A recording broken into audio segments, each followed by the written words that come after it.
प्रिय विद्यार्थियों, हिंदी क्लासेज में आपका स्वागत है। हमारा विषय है वर्ण विचार। हिंदी में वर्ण दो प्रकार के होते हैं, स्वर और व्यंजन, जिसमें से हमने स्वरों का अध्ययन कर लिया है। आज हम पढ़ेंगे व्यंजन। सबसे पहले ये जानेंगे कि व्यंजन होते क्या हैं, व्यंजन कहते किसे हैं। तो यहाँ पर व्यंजन की परिभाषा है, वे वर्ण जिनका उच्चारण स्वतंत्र रूप से नहीं होता है अपितु स्वरों की सहायता से बोले एवं लिखे जाते हैं, उन्हें व्यंजन कहते हैं। एक बार मैं फिर से पढ़ देता हूँ। वे वर्ण जिनका उच्चारण स्वतंत्र रूप से नहीं होता है अपितु स्वरों की सहायता से बोले एवं लिखे जाते हैं, उन्हें व्यंजन कहते हैं। हिंदी में व्यंजनों की संख्या 33 होती है और हिंदी में कुल वर्णों की संख्या 44 होती है। हिंदी में कुल वर्णों की संख्या कितनी होती है? कुल वर्णों की संख्या 44 होती है, जिसमें से 33 व्यंजन होते हैं और 11 स्वर होते हैं। स्वर और व्यंजनों को मिलाकर हिंदी में कुल वर्णों की संख्या 44 होती है। आपको हिंदी वर्णमाला में वर्णों की संख्या 52 देखने को मिलेगी, लेकिन हिंदी साहित्य अकादमी द्वारा कुछ वर्ण ऐसे हैं जिन्हें न तो स्वर माना है और न ही व्यंजन माना है। इस तरीके से वर्तमान समय में हिंदी वर्णमाला में वर्णों की संख्या 44 होती है। अब पढ़ते हैं हम व्यंजनों का वर्गीकरण। व्यंजनों को 3 भागों में वर्गीकृत किया गया है। पहला है उच्चारण के आधार पर, उच्चारण के आधार पर। दूसरा है प्रयत्न के आधार पर और तीसरा है स्वर तंत्रियों में कंपन के आधार पर। इस तरीके से व्यंजनों को 3 भागों में वर्गीकृत किया गया है। मैंने यहाँ पर कुछ वर्ण हैं जिनका मैंने वर्गीकरण किया है। ये क ख ग घ ढ, च छ ज झ ञ, ट ठ ड ढ ण, त थ द ध न, प फ व भ म, य र ल व, स और है। ये वर्ण हैं।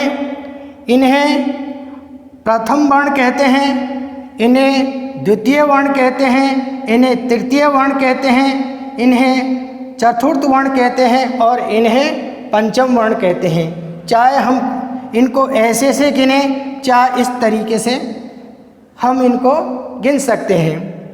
ये क ख ग, क ख ग घ ढ, इनको कंठ व्यंजन कहते हैं। अब आप ये सोचते होंगे कि कंठ व्यंजन होते क्या है। तो वे व्यंजन या वे वर्ण जिनका उच्चारण कंठ से होता है, उन्हें कंठ व्यंजन कहते हैं। ये च वर्ग है, ये च वर्ग है। च वर्ग च छ ज झ ञ, इनको तालु कहते हैं। अब आप ये सोचते होंगे कि तालु या तालव्य, इनको तालु या तालव्य व्यंजन कहते हैं। अब आप ये सोचते होंगे कि तालु या तालव्य व्यंजन होते क्या है।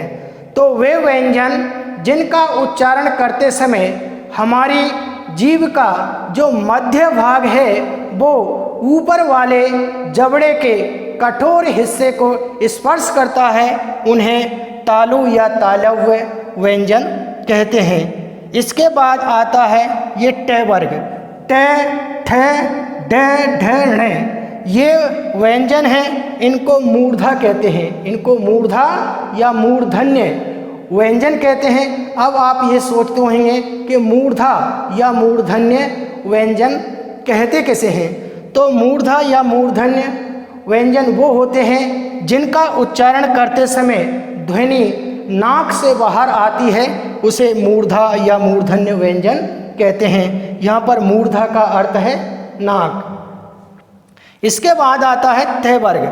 तय, थ, द, ध, न, ये तय वर्ग है, इन्हें दंत्य व्यंजन कहते हैं। अब आप ये सोचते होंगे कि दंत्य व्यंजन कहते कैसे हैं। तो दंत्य व्यंजन वे होते हैं जिनका उच्चारण करते समय हमारी जीभ का जो अगला हिस्सा है या अग्रभाग है वो आगे के दांतों को स्पर्श करता है। उन्हें दंत्य व्यंजन कहते हैं। इसी तरीके से अब हम पढ़ते हैं पे वर्ग। पे, फे, बे, भे, में, इनको दिओष्ट व्यंजन कहते हैं। इनको क्या कहते हैं? दिओष्ट व्यंजन कहते हैं। अब आप ये सोचते होंगे कि दिओष्ट व्यंजन होता क्या है, कहते किसे हैं। तो दिओष्ट व्यंजन वो होते हैं, वे व्यंजन जिनका उच्चारण करते समय हमारे जो दोनों होंठ होते हैं वो मिल जाते हैं, इसलिए इनको दिओष्ट व्यंजन कहते हैं, यानी कि दोनों होंठों का मिलना। यदि आपसे प्रश्न पूछा जाए कि यदि आपके निचले होंठ को या ऊपर वाले होंठ को काट दिया जाए तो आप किस वर्ण का या किस व्यंजन का उच्चारण नहीं कर पाओगे, तो आप क्या बताएंगे? पे, फे, बे, भे, में। ये क्या है? दिओष्ट व्यंजन है। जब हम इनका उच्चारण करते हैं तो हमारे दोनों होंठ मिल जाते हैं, इसलिए इनको दिओष्ट व्यंजन कहते हैं। अब हम पढ़ते हैं ये, रे, ले, व। ये, रे, ले, व, इन्हें अंतस्थ व्यंजन कहते हैं। अंतस्थ व्यंजन वो होते हैं जो हमारी जीभ जो होती है उसके मध्य भाग से इनका उच्चारण होता है। इसी तरीके से हम पढ़ते हैं अब स, श, से, है, इनको ऊष्म व्यंजन कहते हैं। अब आप ये सोचते होंगे कि ऊष्म व्यंजन होते क्या हैं, ऊष्म व्यंजन कहते किसे हैं। तो ऊष्म व्यंजन वो व्यंजन होते हैं जिनका उच्चारण करते समय ध्वनि कुछ रगड़ या घर्षण के साथ बाहर निकलती है, या कुछ इनका उच्चारण करते समय ध्वनि कुछ रगड़ और घर्षण के साथ मुख से बाहर निकलती है या मुँह से बाहर निकलती है, उन्हें ऊष्म व्यंजन कहते हैं। अब हमने ये व्यंजन पढ़ लिए हैं, इनकी परिभाषा, इनका वर्गीकरण और कुछ व्यंजन हैं जो मैंने आपको इनके नाम बता दिए हैं। आगे हम विस्तार पूर्वक विधिवत रूप से इनका अध्ययन करेंगे। आप इन्हें अपनी उत्तर पुस्तिका में लिपिबद्ध करें ताकि इनसे संबंधित प्रश्न आपकी परीक्षाओं में पूछे जाते हैं तो आप बड़ी सरलता और सुगमता के साथ उनका उत्तर दे सकते हैं। आप इनके ऊपर ध्यान देना, क्योंकि इस तरीके का विवरण है आपको किसी भी पुस्तक में देखने को नहीं मिलेगा, और ये आपको आजीवन याद रखना है। जब आप नौकरी के लिए या जॉब के लिए जब भी कंपटीशन दोगे, आपको इस तरीके के प्रश्न आपसे पूछे जाएंगे।